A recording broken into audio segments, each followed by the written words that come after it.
انسان کی زندگی میں جو چیزیں اسے بہت زیادہ نقصان دیتی ہیں اور بہت پیچھے چھوڑ دیتی ہیں، دنیاوی معاملات سے لے کر روحانی، اخلاقی، قلبی اور قرب الہی کے معاملات تک کو جو چیزیں نقصان پہنچاتی ہیں، ان میں ایک بڑی چیز غفلت ہے۔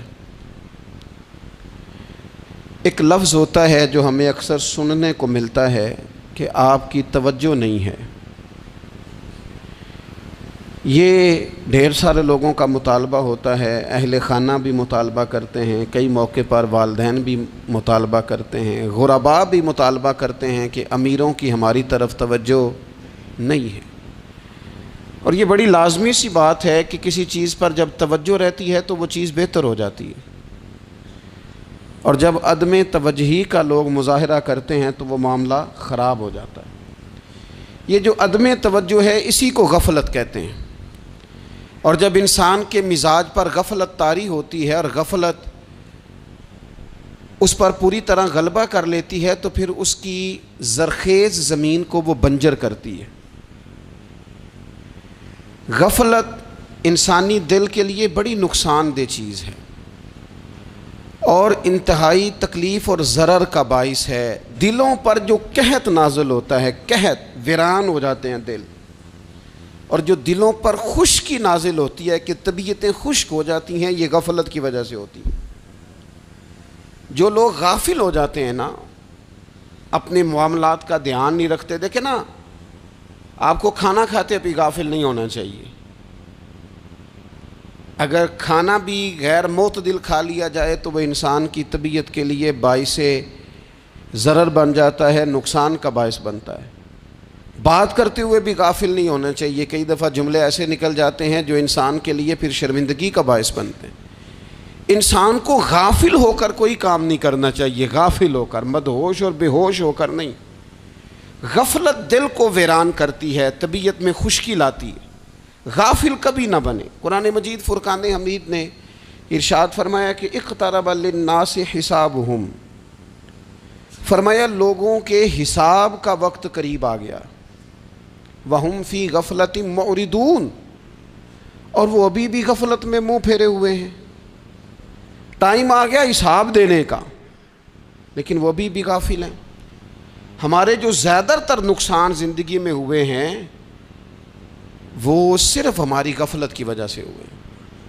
ہم نے چیزوں پر توجہ نہیں دی، چیزیں گڑبڑ ہو گئیں۔ جس آدمی نے پھول لگائے ہوں، پھل لگائے ہوں، کھیتی لگائی ہو، وہ دانہ ڈال کے پانی دے کے فارغ نہیں ہو سکتا، اسے توجہ کرنی پڑتی ہے۔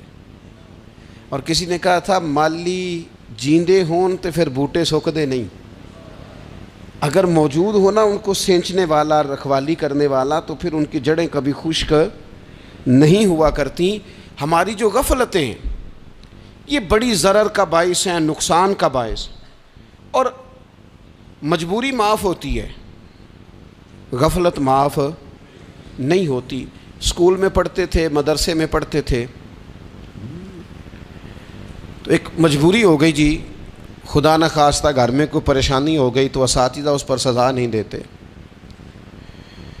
کوئی خوشی کا موقع ہے گھر میں، فیملی میں کسی کی شادی ہے، اساتذہ اس پر سزا نہیں دیتے۔ لیکن اگر کبھی پتہ چلتا تھا نا کہ یہ گھر سے تو آیا تھا لیکن مدرسے نہیں آیا، یہ اسکول نہیں آیا، رستے میں غافل ہو گیا، تو یہ بات خوفناک تھی۔ یہ قابل سزا جرم تھا کہ تو غافل ہو گیا اپنی پڑھائی سے، تو گھر سے آیا اور یہاں نہیں آیا۔ غفلت قابل سزا ہوتی ہے، مجبوری کی معافی ہوتی ہے۔ ہمارا آج کل جو مسئلہ ہے وہ غفلت کا ہے۔ ڈھیر سارے لوگ ہیں، سمجھدار بھی ہیں، سیانے بھی ہیں، معاملہ فہم بھی ہیں، باشعور بھی ہیں، تعلیم کی ڈگریاں بھی رکھتے ہیں، لیکن اگر ان کی زندگیوں کی تکلیفوں کو دیکھا جائے اور بے آباد روح کو دیکھا جائے اور سجدوں سے ان کی دوری کو دیکھا جائے تو ایک ہی بات سمجھ میں آتی ہے کہ پتہ سارا ہے لیکن لے ڈوبی ہے غفلت، توجہ نہیں کی۔ لائق بچہ بھی نالائق ترین زندگی گزارتا ہے، اس لیے کہ اس کے لائق ہونے کے ساتھ ساتھ اس کا توجہ کرنا بھی تو ضروری ہے نا۔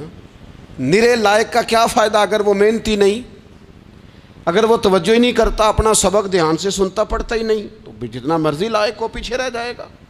اور کئی نالائق ہوتے ہیں، رٹا لگا کے پاس ہوتے ہیں، پر چلو رٹا تو لگاتے ہیں نا، محنت تو کرتے ہیں نا، جد و جہد تو کرتے ہیں۔ کئی نالائق جد و جہد کے باعث آگے گزر جاتے ہیں، اور کوئی اسی چکر میں رہ جاتے ہیں، میں بڑا لائق ہوں، کل پڑھ لوں گا، پرسوں پڑھ لوں گا، ہفتہ تیاری کر کے پاس ہو جاؤں گا۔ اپنی زندگی سے غفلت کا پردہ اٹھائیں، اور غفلت اس کے لیے فیصلہ کرنے کی ضرورت ہوتی ہے، پلاننگ کرنے کی نہیں، فیصلہ کرنے کی ضرورت ہوتی ہے کہ میں نے اب غفلت کرنی۔ ہم نہ جب بھی کوئی پروگرام بناتے ہیں تو منصوبہ بندی شروع کر دیں، منصوبہ بندی نہ کریں، فیصلہ کریں، کہیں کہ میں نے غافل نہیں ہونا۔ غفلت غرق دنیا کا نام ہے، اپنے آپ کو غفلت سے بچائیں۔ آپ دیکھیں حضرت کعب بن مالک رضی اللہ تعالیٰ عنہ فرماتے ہیں، بخاری میں موجود ہے، فرماتے ہیں کہ جنگ میں پیچھے رہ گیا تھا، میرا خیال تھا کل چلا جاؤں گا، گھوڑے اور سواریاں میرے پاس تیز ہیں، مضبوط ہیں، پرسوں چلا جاؤں گا، تیزی سے بھاگ کے میں پہنچ جاؤں گا، میں قافلے کے ساتھ شامل ہو جاؤں گا، لیکن بس تھوڑی سستی ہو گئی، ذرا غفلت ہو گئی۔ آپ فرماتے ہیں جب سب لوگ چلے گئے حضور علیہ السلام کے ساتھ جہاد میں اور میں پیچھے رہ گیا، تو پھر جب چند دن گزر گئے اور محبوب کے واپس آنے کا ٹائم ہو گیا، تو اب میں غور کرتا سمجھتا تو مجھے مدینے میں یہاں بزدل لوگ نظر آتے، اور کون نظر آتے؟ جو منافق تھے، وہ منافق بزدل دکھائی دیتے، یا مجھے عورتیں اور بچے دکھائی دیتے۔ میں پریشان ہوا، حضور واپس آ گئے۔ جنہوں نے بہانے کیے تھے نا منافقین نے، یہ مجبوری تھی اس لیے نہیں جہاد پہ گئے، یہ جنہوں نے بہانے کیے تھے انہیں مل گئی معافی، اور میں نے سچ بولا، میں نے کہا یا رسول اللہ میں غافل ہو گیا تھا۔ اب کہتے ہیں میں نے جب کہا نا حضور سستی ہو گئی تھی، ذرا غفلت ہو گئی، تو بندہ محبوب سے ہی غافل ہو جائے، بندہ وہیں سے غافل ہو جائے۔ جو دم غافل سو دم کافر، سانو مرشد اے ہو پڑھایا۔ جب کہا نا حضور وہ غلطی ہو گئی، کوئی مجبوری نہیں تھی، تو فرماتے ہیں باقیوں کو معافی مل گئی، میرے ساتھ حضور ناراض ہو گئے۔ ایک دن نہیں، 2 دن نہیں، 50 دن حضور ناراض رہے۔ مدینے کی گلیوں نے مجھے پہچاننا چھوڑ دیا، در و دیوار سے مجھے یوں لگتا تھا کہ میں پردیسی ہوں۔ فرماتے ہیں میں مسجد میں آتا تھا، میں جب محبوب کو دیکھتا تو حضور رخ انور پھیر لیتے، اور مجھے پتا تھا جب میرا چہرہ ادھر ادھر ہوتا تو پھر کریم رحمت کی نظر فرماتے۔ فرماتے ہیں 50 دن مسلسل، پھر مجھے حکم ہوا کہ بیوی بھی بھیج دو، میکے بچے بھی بھیج دو، ننھال یعنی تنہا رہ جاؤ۔ فرماتے ہیں وہ میں نے قید تنہائی کاٹی، لیکن شکر اللہ کا یہ ہے کہ میں سچا تھا، بس ذرا بھول گیا تھا، بس ذرا غفلت ہو گئی تھی۔ تو فرماتے ہیں پھر اللہ تبارک و تعالیٰ نے میرے اوپر فضل یہ فرمایا کہ میری توبہ کا اعلان رب نے قرآن مجید میں فرمایا۔ تو غافل نہ بنے کبھی بھی۔ ہمارا نا مسئلہ یہ ہے، اور آپ نے ناراض نہیں ہونا، ڈھیر سارے لوگ غافل ہو جاتے ہیں، مالدار بھی غافل ہیں، صاحبان علم بھی الا ماشاء اللہ بہت ساری جگہوں پہ غافل ہیں۔ جن لوگوں کو 4 لوگ جاننے لگ جاتے ہیں، کوئی مقام حاصل ہو جاتا ہے، وہ بھی بہت ساری جگہوں سے غافل ہو جاتے ہیں الا ماشاء اللہ۔ غفلت بڑی تکلیف والا منظر ہے۔ جو لوگ سمجھتے ہیں نا میں اب گڈ بک میں آ گیا ہوں، اب میں اچھا ہو گیا ہوں، اب میرے لیے خیر کہا جاتا ہے، مجھے اچھائی شاید یہ مستقل میرے ساتھ رہے گی، تعریف ہی ہوگی ہمیشہ، وہ بھی غافل ہو جاتے ہیں۔ اور یہ غفلت ٹھیک نہیں ہوتی۔ وجہ دیکھنی چاہیے کس وجہ سے انسان کو وقار مل رہا، عزت مل رہی۔ اپنی زندگی سے غفلت کو اتار پھینکیں۔ تھوڑی دیر کی تو غفلت ہوتی ہے، لمبی تو نہیں۔ 2 منٹ کے لیے صرف اس نے ڈرائیونگ کرتے ہوئے چہرہ موبائل کی طرف کیا تھا، 2 ہی تو منٹ لگے تھے۔ لمحوں نے خطا کی تھی، صدیوں نے سزا پائی۔ لمحوں نے خطا کی تھی، صدیوں نے سزا پائی۔ ایک لمحے کے لیے غافل ہوئے تھے اور صدیاں، نسلیں روتی رہ گئیں پیچھے۔ بچے تڑپتے رہ گئے، اہل خانہ پریشان رہ گئے، ماں باپ ساری زندگی روتے رہے، لیکن یہ 2 منٹ کے لیے یہ غفلت جو ہے یہ بڑی تکلیف والا معاملہ. اپنی زندگی سے غفلت کو اتارنا ہے، غافل نہیں بننا، ہر وقت توجہ اور ساری باتوں پہ توجہ. بعض اوقات لوگ ایک طرف توجہ کر کے ایک طرف سے غافل ہو جاتے ہیں. نہ، توجہ ہمہ پہلو رکھنی ہے. ہمارے ذمے جتنے بھی حقوق ہیں ان سب پر توجہ، ہر چیز کا خیال. ایسا نہ ہو کہ عبادت کرتے رہ جائیں اور حقوق العباد ہم سے چھوٹ جائیں، اور حقوق العباد اتنے زیادہ ادا کریں. ایک صاحب مجھے کہنے لگے ایک دفعہ بڑے وثوق کے ساتھ کہنے لگے جی معاذ اللہ ثم نہیں جی ٹائم ملتا پھر نماز دا کی کریے، روزی کمانا بھی تو عبادت ہے نا. تو میں نے کہا آپ نے عبادت کرنا ایک حصہ قبول کیا ہے، آپ نے کل عبادت نہیں قبول کی. عبادت کل ہے، ہمہ پہلو. ایک حصہ آپ قبول کر کے نکل گئے اور باقی آپ نے چھوڑ دی. تو کسی ایک طرف سے بھی غافل نہیں ہونا. جتنی ذمہ داریاں ہیں، جتنی ڈیوٹیاں ہیں، ان سب کا خیال.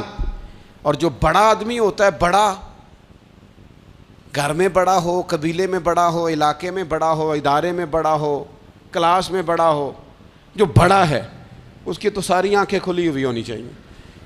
ایک ایک پر اس کی نظر ہونی چاہیے کہ میری کہاں ضرورت ہے، کہاں مجھے اشک شوئی کرنی ہے، کس کے ساتھ میں نے کس طرح محبت کا رویہ رکھنا ہے.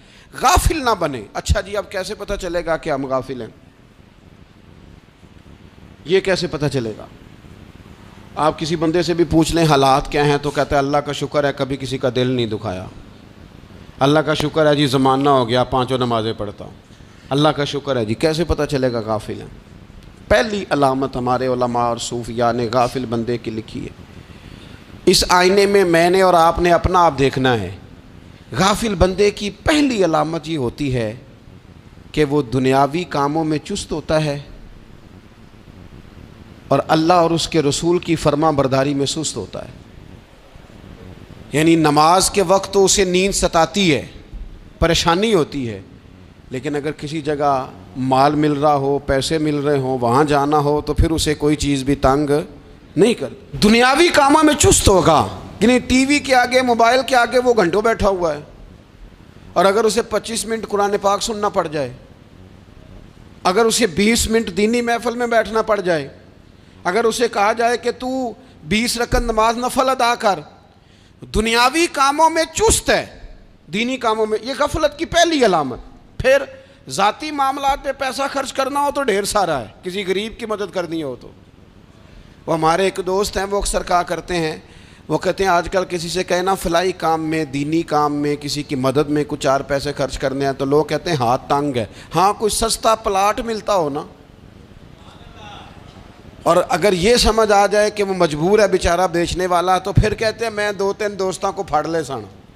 ذاتی کاموں میں جب بندہ چست ہو اور دینی کاموں میں سست ہو تو مطلب یہ ہے کہ بندہ غافل ہے. پہلی علامت غفلت کی. اور غفلت کی دوسری نشانی یہ ہے کہ انسان گناہ کے کاموں کو معمولی سمجھنے لگ جاتا ہے.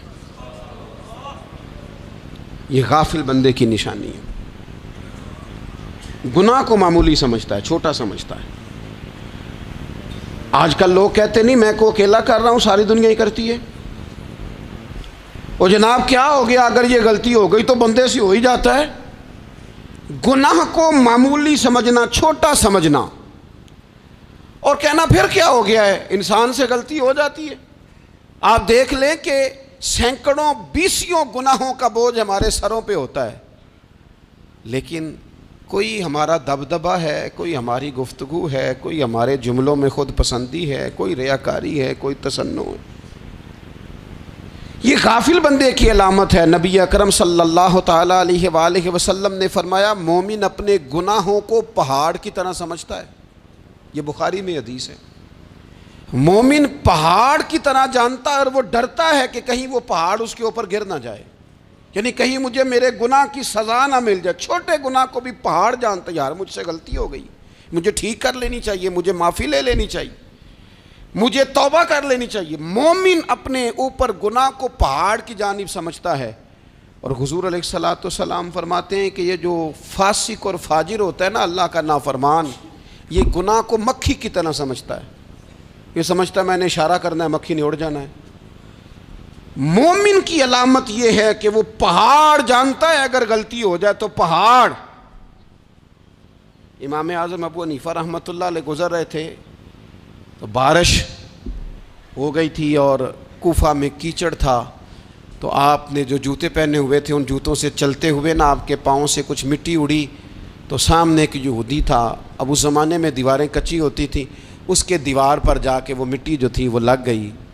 اب امام صاحب بڑے پریشان ہوئے کہ میں نے اس کی دیوار کو آلودہ کر دیا۔ یہاں تو لوگ اپنی اینٹیں رکھتے رکھتے کئیوں کی دیواریں توڑ ہی دیتے ہیں، اور پھر وہ اس پر ماننے کو بھی تیار نہیں ہوتے، تسلیم کرنے کو بھی تیار نہیں ہوتے۔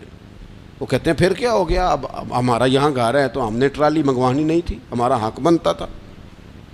امام صاحب کے پیروں سے ذرا کیچڑ اڑا، یہودی کی دیوار پہ لگا، اس کی کچی دیوار تھی۔ امام صاحب پریشان ہو گئے، سوچنے لگے کہ اگر میں دیوار سے یہ کیچڑ اتارتا نہیں تو یہ بھی زیادتی ہے، میں نے اس کی دیوار کو گدلا کر دیا، اور اگر میں اتارتا ہوں تو کچھ مٹی اس کی دیوار کی بھی اتر جائے گی، کچی دیوار ہے، یہ بھی زیادتی ہے۔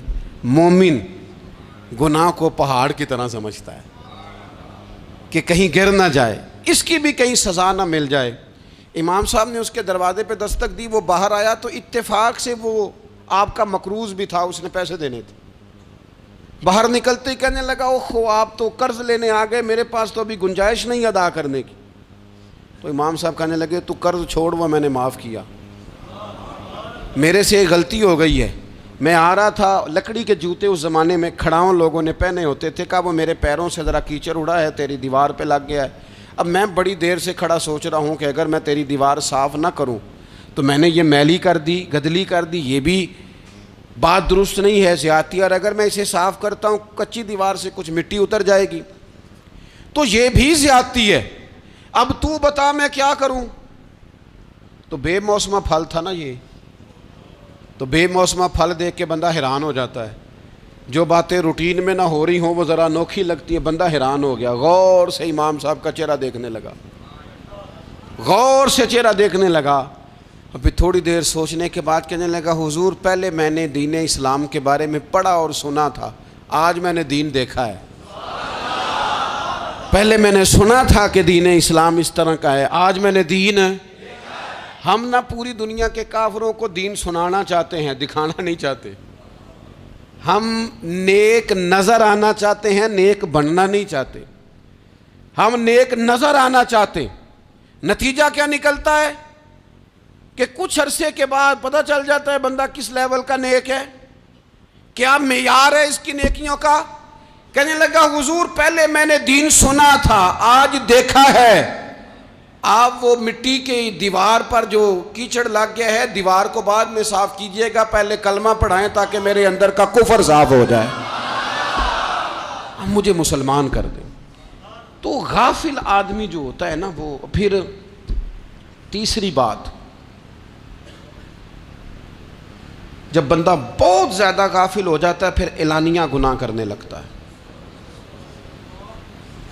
ایک گناہ پھر اس کا اظہار گناہ، ایک بندہ حدیث پاک میں آتا ہے، ایک بندہ رات کو کوئی غلطی کرتا ہے، اللہ تعالیٰ اس پہ پردہ ڈال دیتا ہے، لیکن وہ سویرے خود لوگوں کو بتاتا پھرتا ہے میں نے یہ کیا، میں نے یہ کیا۔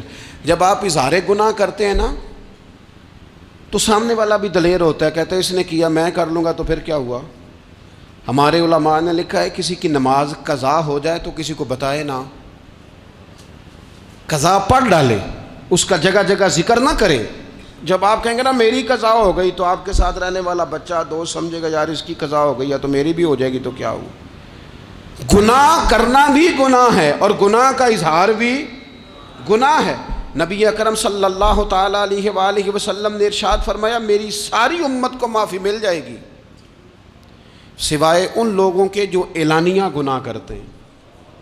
یہ بخاری مسلم دونوں میں حدیث موجود ہے۔ جو اعلانیہ گناہ، جنہوں نے خود ساری دنیا کو گواہ بنا لیا، میں نے یہ بھی جرم کیا، یہ بھی کیا، یہ بھی کیا، یہ بھی کیا، خود انہوں نے لوگوں کے، بہت بڑے غافل آدمی کی علامت ہے کہ گناہ کرے اور پھر اوپر سے اعلانیہ گناہ کرے، اتنا بڑا جرم کرے۔ پھر چوتھی علامت اگر ہم دیکھنا چاہیں کہ ہم غافل تو نہیں. تو غافل بندے کی چوتھی علامت یہ ہوتی ہے کہ وہ فضول کاموں میں وقت بڑا ضائع کرتا ہے. فضولیات میں ادھر بیٹھے ہیں ادھر بیٹھے ہیں, یہاں گپ شپ ہو رہی ہے, وہاں موبائل دیکھا جا رہا ہے, پھر کچھ ٹائم ملا ہے تو پھر کہیں دور دراز کسی ہوٹل پہ کھانا کھانے چلے گئے, پھر کچھ ٹائم ملا تو چلو نکلتے ہیں ذرا کوئی ہفتہ سیر کر آتے ہیں, یہاں گپ شپ ہے, فلاں کو ڈسکس کر لیتے ہیں, فلاں کے بارے میں بات کر لیتے ہیں, سیاسی تبصرے کر لیتے ہیں, یہ تھوڑی گفتگو ہو جاتی, چلے محلے داروں پہ تبصرہ شروع کرتے ہیں, کون روٹی زیادہ کھا رہا ہے اور کس کے پاس پیسے زیادہ آ گئے, چلو جا کے پتہ کرتے ہیں. حالانکہ یہ پتہ نہیں کرنا چاہیے تھا, پتہ تو اس کا کرنا چاہیے تھا جو بیچارہ کل سے بھوکا ہے. خبر تو اس کی رکھنی چاہیے تھی جس بیچارے کے گھر میں بچوں کے لیے پہننے کو کپڑے موجود نہیں ہیں. اس پر تبصرہ یہ کرتے ہیں کہ یہ محنت کیوں نہیں کرتے, اور اگر کسی پر اللہ عطا کر دے پھر حساب ضرور لگاتے ہیں کہ ذرا معلومات کرو یہ اتنی جلدی آگے کیسے نکل گئے. غافل بندے کی علامت ہے وقت کا ضائع کرنا اور فضول کاموں میں ضائع کرنا اور بلا وجہ ضائع, اور ایسے سوالات کرنا جن کی ضرورت ہی کوئی نہیں, بالکل ضرورت ہی نہیں, کوئی مطلب ہی نہیں, لیکن ہم لوگ وقت ضائع. یہ غفلت کی علامت. غفلت اللہ والوں کی علامت کیا تھی؟ ایک بات انہوں نے زندگی میں لے لی, سیکھ لی, پھر ساری زندگی اسی پہ گزار دی. ان کا ارادہ تھا نا کشکول سیدھا کیا. کچھ لوگ ساری زندگی لیکچر قبول لے کے سن کے پھر بھی سمجھنے کو تیار. یہ غافل دل کی علامت ہے. اس لیے نبی پاک صلی اللہ تعالی علیہ وسلم نے فرمایا دو نعمتیں ایسی ہیں جن میں اکثر لوگ غفلت میں ہیں, ایک صحت اور دوسری فراغت.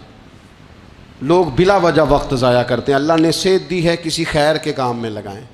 اگر آپ کے پاس فارغ وقت ہے تو قرآن پاک کو یاد کریں, ترجمہ اور تفسیر سے پڑھیں, محبوب پاک علیہ السلام کی احادیث کو یاد کریں, اللہ والوں کی باتیں سنیں. وقت ملے تو عبادات میں لگائیں, نوافل میں لگائیں, تلاوت میں لگائیں, ذکر اذکار میں لگائیں, اور پھر اللہ مزید توفیق عطا کرے تو کسی کے بھلے میں وقت لگائیں. گلی سے کوئی کانٹا اٹھائیں, کوئی روڑا اٹھائیں, کوئی کسی کی مدد کریں. لیکن یہ غافل ہونے کی علامت ہے کہ اپنے وقت کو ضائع کرنا. اور پھر اسی طرح غفلت کی پانچویں علامت یہ ہے کہ اگر بندے کو دنیا سے پورا پیار ہو جائے, یعنی شب قدر میں بھی آ کے کہتا ہے یا اللہ کبھی پیسے دے دینا, شب برات والے دن بھی کہتا ہے کہ مالک اگر کبھی کوئی ایسا سبب لگ جائے نا, یعنی بیت اللہ شریف کے سامنے کھڑے ہو کے بھی اگر اس نے مال ہی مانگنا ہے وہاں بھی اس نے یہی سوال کرنا ہے, حب دنیا اتنی غالب آ جائے. تو یہ غافل ہونے کی علامت. دنیا ضرورت ہے, مقصد نہیں ہے. دنیا کی حاجت ہے, مقصد نہیں ہے. یہ مقصود نہیں. اور جب لوگ فقط دنیا کے مال کو, دولت کو, نبی پاک علیہ السلام نے فرمایا وہ لعنتی ہے جو درہم اور دینار کا بندہ بن گیا ہے, پیسوں کا بندہ بن گیا ہے. مل جائے تو خوش ہوتا ہے, نہ ملے تو تکلیف میں آ جاتا ہے. یہ غافل بندے کی علامت. مومن تو وہ ہوتا ہے کہ دولت رزق حلال ضرور کماتا ہے تاکہ کسی کے آگے ہاتھ نہ پھیلانا پڑے, کوشش ضرور کرتا ہے, پر دنیا کو جیب میں جگہ دیتا ہے, دل میں نہیں دیتا. اس کی جگہ جہاں ہے اسے وہاں رکھتا ہے, اسے دل میں جگہ. دل تو ایک ہے, اس میں رب و رسول کو بسائیں گے یا کسی اور کو بسائیں گے. تو حب دنیا یہ غافل ہونے کی بہت بڑی علامت ہے. پھر اسی طرح جو بندہ رب کریم کو جانتا نہیں نا وہ بھی غافل ہو جاتا ہے. ایک تو جو یہ نہیں نہ جانتا کہ رب کریم سزا دے گا, مجھے دیکھ رہا ہے, اسے نہ اونگ آتی ہے نہ نیند آتی ہے, جو اس کی معرفت نہیں رکھتا کہ میرا رب ہر وقت مجھے دیکھ رہا ہے, وہ بھی غافل ہو جاتا ہے. جسے پتہ ہونا کہ مجھے دیکھ رہا ہے وہ غافل نہیں ہوتا.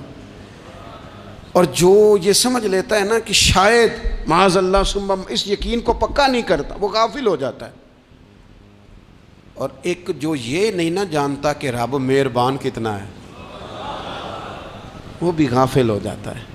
مجھے بتائیے سب سے زیادہ تو بندہ اس کے دروازے پہ جاتا ہے نا جو سب سے زیادہ مہربانی کرنے والا ہو, اس دروازے سے بندہ اٹھتا ہی نہیں. تو جس کو یہ یقین ہو جائے نا سب سے زیادہ کرم فرمانے والی ذات اللہ رسول کی ہے, وہ کبھی رب رسول سے غافل نہیں ہوتا.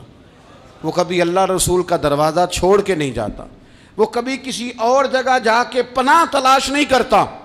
جسے پتہ چل جائے نا وہ کریم کتنا ہے، مہربان کتنا ہے۔ ملا رومی رحمت اللہ علیہ فرماتے ہیں بہت بڑا مجرم تھا ایک بندہ، بہت بڑا گناہگار تھا، بت کو پوجتا تھا، تھک گیا ساری رات بت کے سامنے کھڑا تھا، معاذ اللہ یا صنم یا صنم یا صنم کہتے، تھک گیا، نیند آ گئی، اونگ آ گئی۔ جب پوری طرح نیند آ گئی اور دماغ پہ نیند قبضہ کرنے لگی تو اس کے منہ سے نکل گیا، صنم صنم کہہ رہا تھا نا، نکل گیا یا صمد، او بے نیاز مالک۔ رب کریم نے فرشتوں سے فرمایا دوڑ کے جاؤ، جو کہتا ہے اسے دے دو۔ فرشتے کہنے لگے مالک وہ تو بت کو پکار رہا تھا، اس نے تو غلطی سے نام لیا ہے۔ فرمایا مجھے نہیں پتا، لیکن دیکھو نا اس نے مجھے پکارا تو ہے نا، کتنی دیر سے جھوٹے کو پکار رہا تھا، اس کا معاملہ حل نہیں ہوا۔ اب اگر سچے کو پکارنے پہ بھی حل نہ ہوا تو فرق کیا رہ جائے گا؟ دے دو جو مانگتا ہے، دے دو۔ میرے دوست گھر پتہ چل جائے وہ کریم کتنا ہے، وہ مہربان کتنا ہے۔ میرے رسول پاک علیہ الصلوۃ والسلام نے تو فرمایا تیری آنکھ سے اگر اس کے خوف سے اتنا آنسو بھی نکل گیا جتنا مچھر کا پر ہوتا ہے، تو جس طرح بھینس کے تھنوں سے نکلا ہوا دودھ واپس تھنوں میں نہیں نہ جاتا، جو اتنا بھی روئے نہ روئے اللہ کے خوف سے، وہ بندہ دوزخ میں نہیں جائے گا۔ تھوڑی دیر کے لیے ڈر جائے اپنے رب سے، آئے تو صحیح۔ عدم معرفت غفلت پیدا کرتی ہے، تو آ تو صحیح، وہ تو کریم ہی بڑا ہے، وہ تو مہربان ہی بڑا ہے۔ حضرت زنیرہ رضی اللہ تعالی عنہ حضور کی صحابیاں ہیں۔ ایام جو مکے کے تھے مسلمانوں پر بڑی آزمائش کے تھے، انہیں بڑا مارا کفار نے، اتنا مارا کہ ان کی بینائی چلی گئی، نظر آنا بند ہو گیا۔ کافروں کی عورتوں نے تانا دیا کہ تو نے ہمارے بت چھوڑے ہیں نا، تو دیکھنا تیری بینائی چلی گئی۔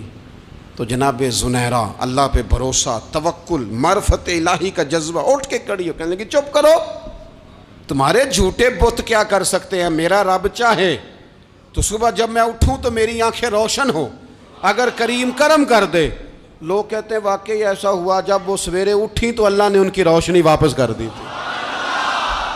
تجھے پتہ چل جانا وہ مہربان کتنا ہے۔ وہ ایک بزرگ تھے تو ان سے کسی نے کہہ دیا کہ اگر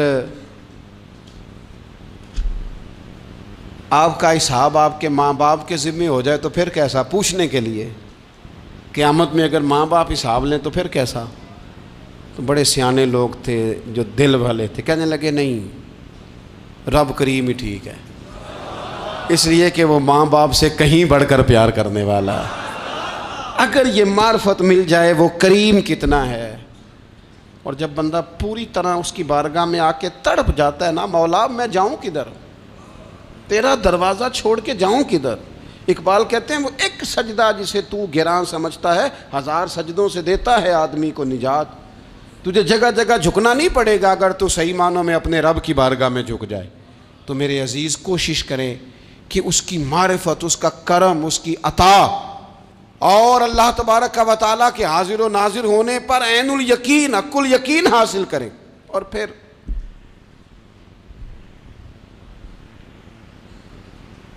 آٹھویں بات یہ ہے کہ غافل لوگوں کی صحبت بھی بندے کو غافل کر دیتی ہے۔ غافلوں کی صحبت میں نہ بیٹھیں، ان کی صحبت میں بیٹھیں جن کے پاس بیٹھنے سے دل میں رب رسول کی محبت پیدا ہوتی ہے۔ غافلوں سے بچیں۔ چنگیاں دے لڑ لگی ساں تے چولی چ پھل پئے، تے جدوں میں پیڑیاں دے سنگ رل گئی تے میرے اگلے بھی ڈول گئے۔ برے آدمی کی صحبت بندے کو غافل کر دیتی۔ غافلوں کی صحبت میں کبھی نہ بیٹھیں، کبھی نہیں۔ غافل آدمی آپ کو غافل کر دے گا۔ میرے نبی پاک علیہ الصلوۃ والسلام نے فرمایا انسان اپنے دوست کے مذہب پر ہوتا ہے۔ یہ بہت بڑے لفظ ہیں۔ فرمایا المرء علی دین خلیلہ، انسان اپنے دوست کے مذہب پر ہوتا ہے۔ تو دیکھ تو نے دوست کس کو بنایا ہے، جو تیرے دوست کا مذہب ہوگا وہی تیرا ہو جائے گا۔ ہم نے دوست بنایا نا غوث پاک جیلانی کو، ہم نے یاری لگائی ہے نا داتا علی اجمیری سے، ہماری نسبت ہے نا معین الدین اجمیری سے، ہمارا تعلق ہے نا بہاؤالدین زکریہ ملتانی سے، ہمارا رشتہ ہے نا حضرت مجدد الفسانی سے، ہم ماننے والے ہیں نا اعلیٰ حضرت بریلوی کے، ہمارا تعلق ہے کبھی جماعت علی سے کبھی مہر علی سے، ہمارا ان سے تعلق ہے تو صبح شام ہماری زبان پہ رہتا ہے بالغ العلا بکمالہ کشف الدجی بجمالہ حسنت جمیع خصالہ صلو علیہ وآلہ۔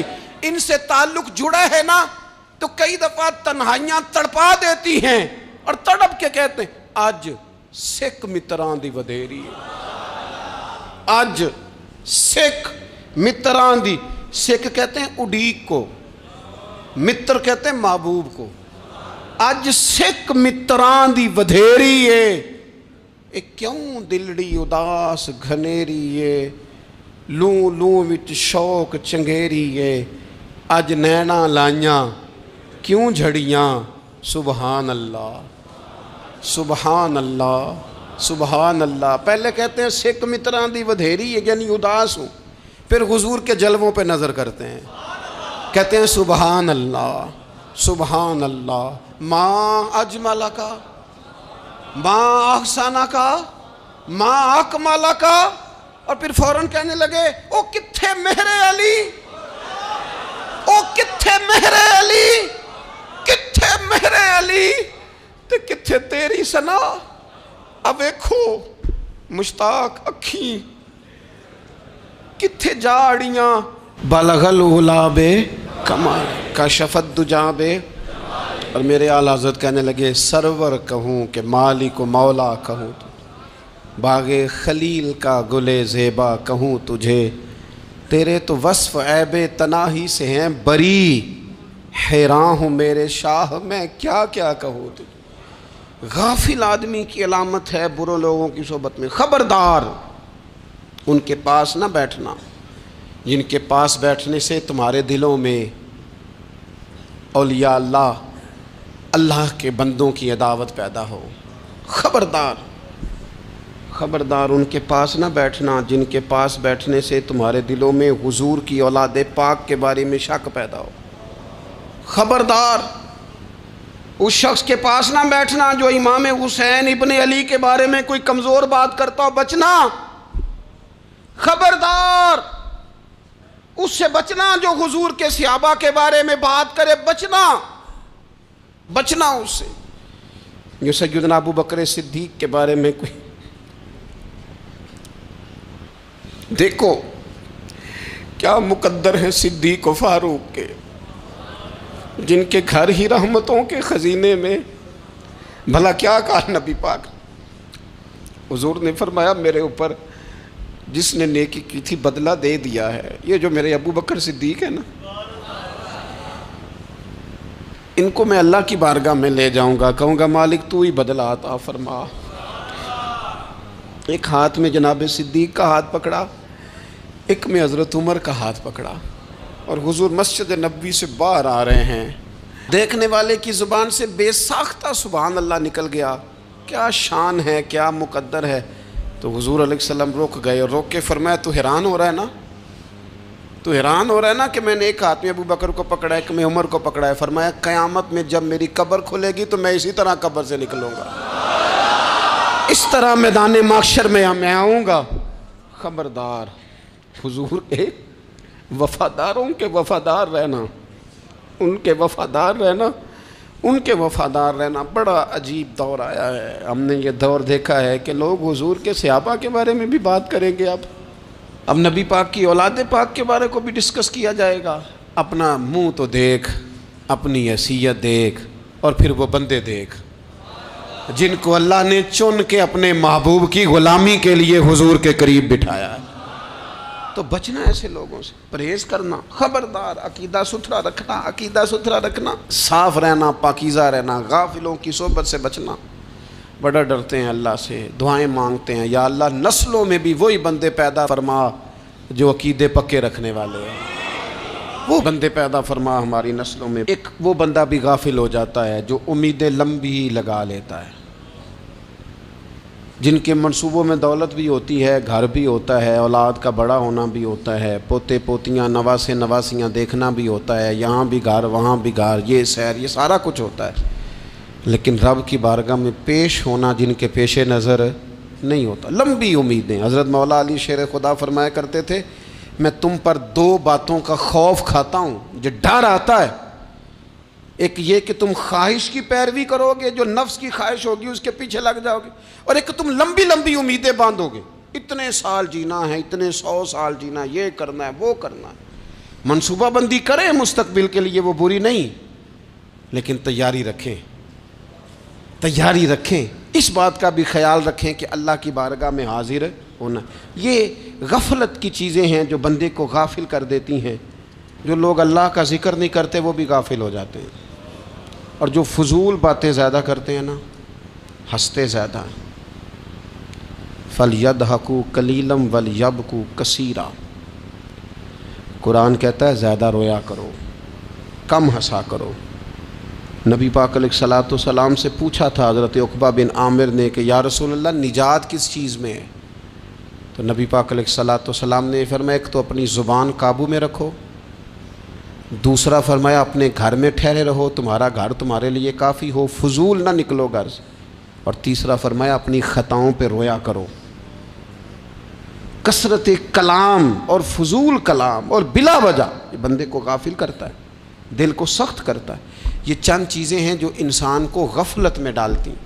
اپنے آپ کو ان چیزوں سے بچائیں اور غفلت کو توڑیں۔ آپ کے ذمے، میرے ذمے جو حقوق العباد ہیں ان کا پتہ کریں، جو اللہ رسول کے حقوق ہیں ان کی خبر دیکھیں، ہماری جو ذمہ داریاں ہیں ہم کس طرح انجام دے رہے ہیں اس پر توجہ کریں، اپنے معاملات کو ٹھیک کریں۔ ہم انسان ہیں، کوتاہیاں تو رہ جائیں گی، لیکن جب کوشش کریں گے تو پھر رب تعالیٰ مدد بھی فرمائے گا۔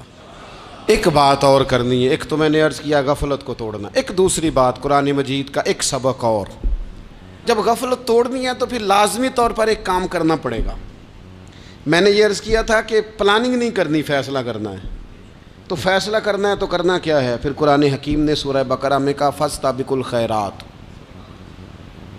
یعنی تم نیکیوں کی طرف دوڑو، جلدی جلدی نیکیاں کرو، فٹافٹ، دیر نہ کرو۔ فٹافٹ سے مراد یہ نہیں کہ نیکی جلدی جلدی کر جاؤ، یعنی ٹال مٹول نہ کرو خیر کے کام میں، کل کریں گے، پرسوں کریں گے، عمرہ کر رہے ہیں پھر نیکی ہیں، حج کر رہے ہیں پھر نیکی ہیں، بچے بیال ہوں پھر میں نیک ہوں، یہ تھوڑا سا یہ کام ٹال مٹ۔ فاستبقوا الخیرات، نیکیوں کی طرف دوڑو، جلدی کرو، بھاگو۔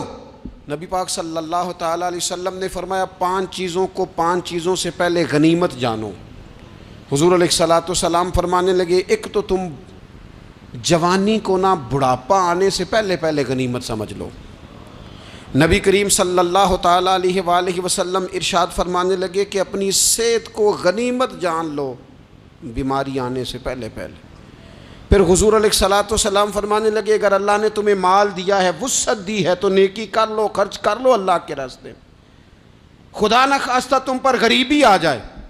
اور پھر حضور سید عالم صلی اللہ تعالیٰ علیہ وسلم فرمانے لگے اگر تمہیں اللہ نے کچھ فراغت دی ہے، بہت زیادہ مصروف نہیں ہو، تو غنیمت جان لو، جلدی سے نیکی کر لو قبل اس کے کہ تم مشغول ہو جاؤ۔ اور 5ویں بات حضور نے بیان کی، فرمایا زندگی کو غنیمت جانو، موت آنے سے پہلے پہلے جلدی سے نیکی کر لو۔ نیکی کے لیے ساری زندگی منصوبہ بندی نہ کرتے رہو، نیکی کے لیے دیکھو نا، ہماری زندگی میں یہاں دنیا میں رہ کے چند منٹوں میں وہ نیکی کی جا سکتی ہے جو قیامت کے بعد صدیوں کا ہمارا فائدہ کرے گی، صدیوں کا فائدہ کرتے نہیں۔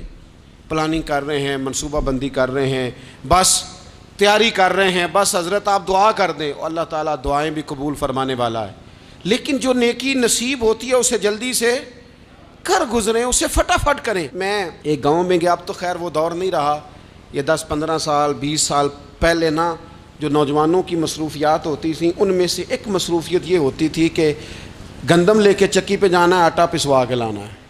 یہ ایک بڑی، چونکہ سبھی گھروں کے اندر سال کے لیے گندم سٹاک کر لی جاتی تھی، تو گندم لے کے جانا یہ ایک ڈیوٹی ہوتی تھی۔ ایک نوجوان ایک گاؤں میں، اس کی مجھے تعریف سننے کو ملی، تو ایک بوڑھی اماں کہنے لگی یہ تو بڑا نصیباں والا ہے، سارے دا آٹا پیا لے ہوندا ہے۔ اور آتے جاتے پوچھ لیتا ہے کہ اماں کوئی کہنے لگی میرے بچے باہر ہوتے ہیں، یہ مجھے دوائی بھی لا دیتا ہے شوگر کی، میں مریضہ ہوں۔ یعنی خیر جتنی ہو سکے، جتنی۔ میرے ایک سنگی ہیں تو سڑک پہ کوئی بندہ کھڑا ہوتا ہے نا، اللہ تعالیٰ انہیں سلامت رکھے، بندہ کھڑا ہوتا ہے تو کہتے ہیں میں اس سے پوچھ لیتا ہوں بابا جی کدھر جانا ہے، فلانی جگہ جانا ہے، تو کہتے ہیں میں موٹر سائیکل پہ بٹھا لیتا ہوں۔ بندہ دیکھ کے مجھے سمجھ آ جاتی ہے ضرورت مند ہے، کوئی چور نہیں، کوئی ڈاکو نہیں، ضرورت مند ہے۔ میں اسے منزل تک نیکی جتنی میسر آئے، جس حد تک میسر آئے۔ کیا کہا ہمارے نبی پاک علیہ السلام نے؟ حضور نے ہم سے فرمایا کچھ نہ ہو سکے تو بات ہی مسکرا کے کر لینا، اس پر ہی اللہ صدقے کا ثواب عطا کرے۔ فاستبقوا الخیرات، جلدی سے نیکی کر لو، اپنے نامہ اعمال میں روز نیکیاں جمع کرو، کوئی نہ کوئی خیر کا کام روز کرو اور جلدی سے کرو۔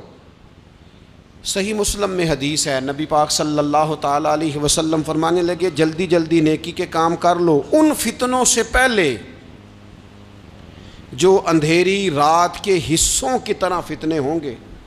فرمایا اس وقت حال یہ ہوگا کہ آدمی صبح مومن ہوگا، شام کو کافر ہو جائے گا، شام کو مومن ہوگا تو صبح کافر ہو جائے گا۔ اور فرمایا لوگ دنیا کے بدلے اپنا دین تک بیچ ڈالیں گے۔ معاذ اللہ جھوٹی قسمیں نہیں کھائی جاتی، جھوٹا قرآن مجید نہیں لوگ اٹھا لیتے، لوگ دنیا کے لیے دین بیچ ڈالیں گے۔ اس سے پہلے جب فتنے اتنے زیادہ ہو جائیں، اس سے پہلے نیکی کر لو، کوئی خیر کا کام کر لو، جلدی سے کچھ ایسا کر لو۔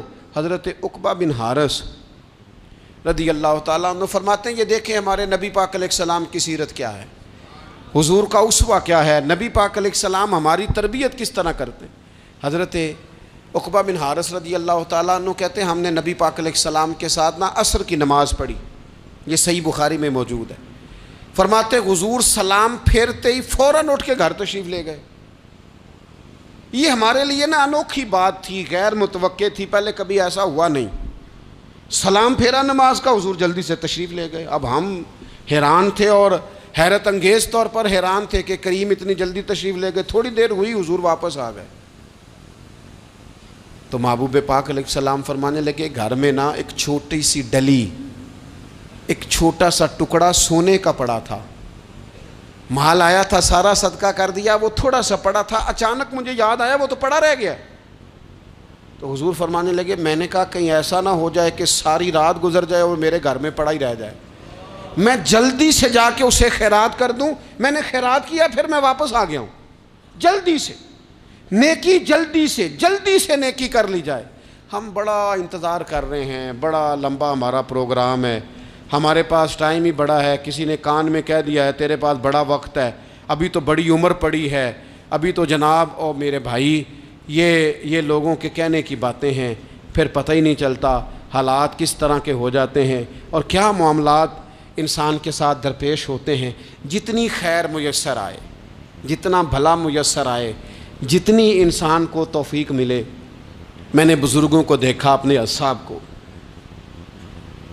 پہلے وہ خدام سے کہتے کہ میں سونے لگا ہوں اور پابند کرتے لوگوں کو کہ فلاں وقت، بزرگوں کو میں نے دیکھا اپنے، وہ پابند کرتے لوگوں کو کہ فلاں وقت میں موجود ہوں گا آنا، خود پابند فرماتے، اور پھر جب بیدار ہوتے تو سب سے پہلے خدام کو بلا کے پوچھتے کوئی مہمان تو نہیں آیا؟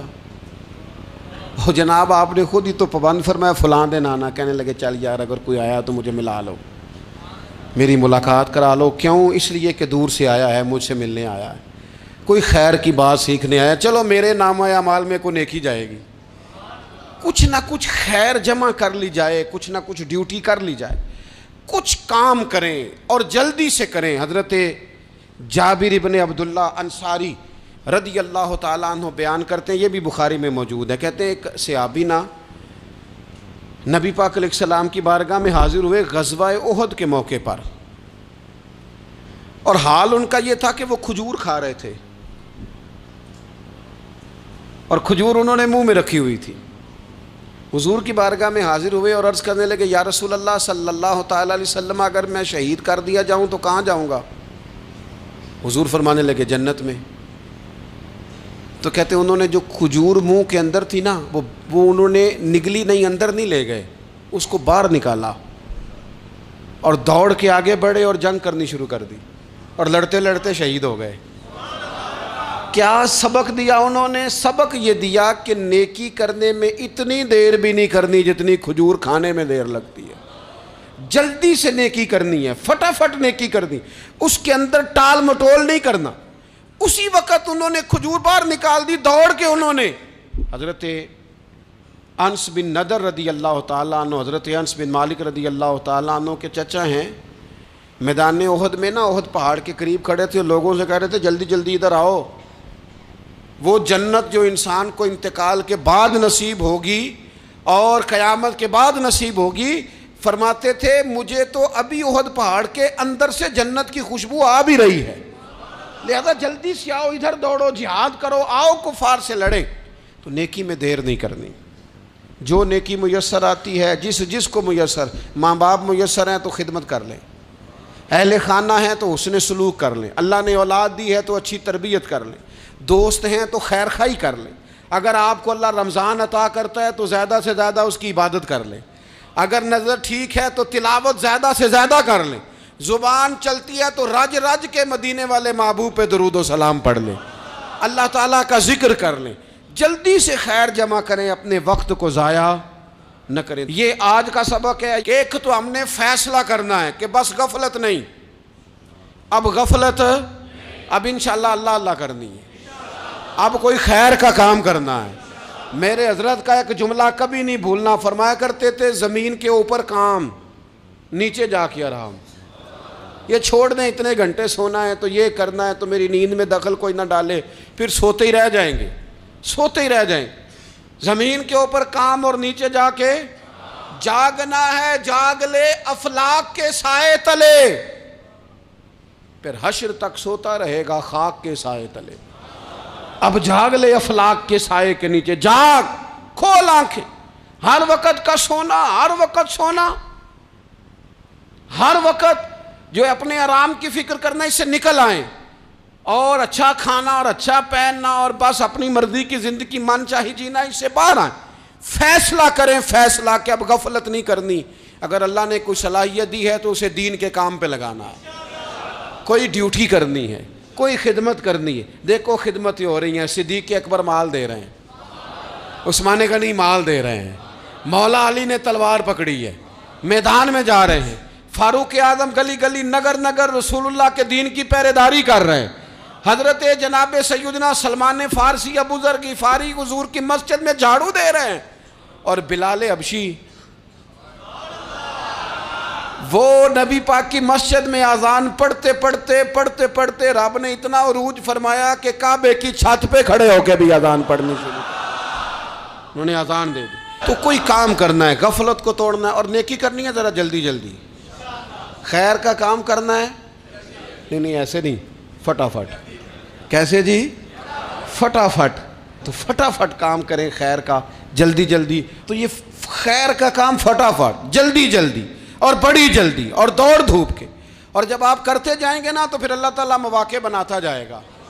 آپ سے میری اپیل ہے، بالخصوص میرے ساتھ جو وابستہ سنگی ہیں، جو پیار کرنے والے ہیں، دو باتیں آج آپ نے لے کے جانی ہیں گھر، یہی لنگر ہے، یہی آپ کے لیے دعا ہے، یہی ہمارے بزرگوں کا فیض ہے، یہی نصیحت ہے کہ آپ نے یہ دو باتیں لے کے جانی ہیں، غفلت توڑ دینی ہے، فیصلہ کرنا ہے کہ آج کے بعد غافل نہیں ہونا، اور دوسری یہ بات لے کے جانی ہے کہ نیکی جلدی جلدی، فٹافٹ فیصلہ، فٹافٹ نیکی، ایک کر کے پھر انشاءاللہ دوسری کر کے پھر انشاءاللہ تیسری کر کے پھر انشاءاللہ چوتھی، یہ شروع کرنی ہے، اور آپ دیکھیں گے اللہ تعالیٰ مہربانی فرمائے گا، مدد کرے گا۔